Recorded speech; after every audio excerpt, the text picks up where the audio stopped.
বন্ধুরা, আজকের গল্পের আসরে তোমাদের জন্য থাকছে গোপাল ভাঁড়ের বিশ্বাস।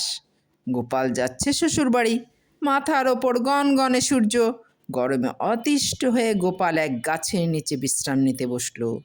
বেশি গরম লাগায় ফতুয়াটা খুলে পাশে রেখে একটু আয়েশ করে বসলো। বসে বিশ্রাম নিতে নিতে কখন যে ঘুমিয়ে পড়লো সে নিজেই জানে না। ঘুম যখন ভাঙলো, গোপাল দেখে তার ফতুয়াটা চুরি হয়ে গেছে। হায় হায়, এখন কি হবে? খালি গায়ে তো আর শ্বশুর বাড়ি ওঠা যায় না।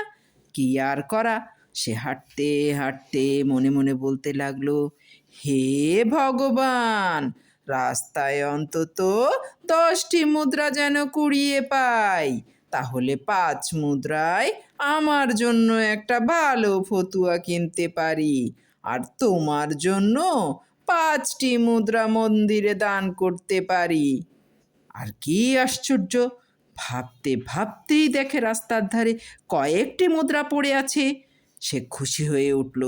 গোপাল গুনে দেখে 5টি মুদ্রা।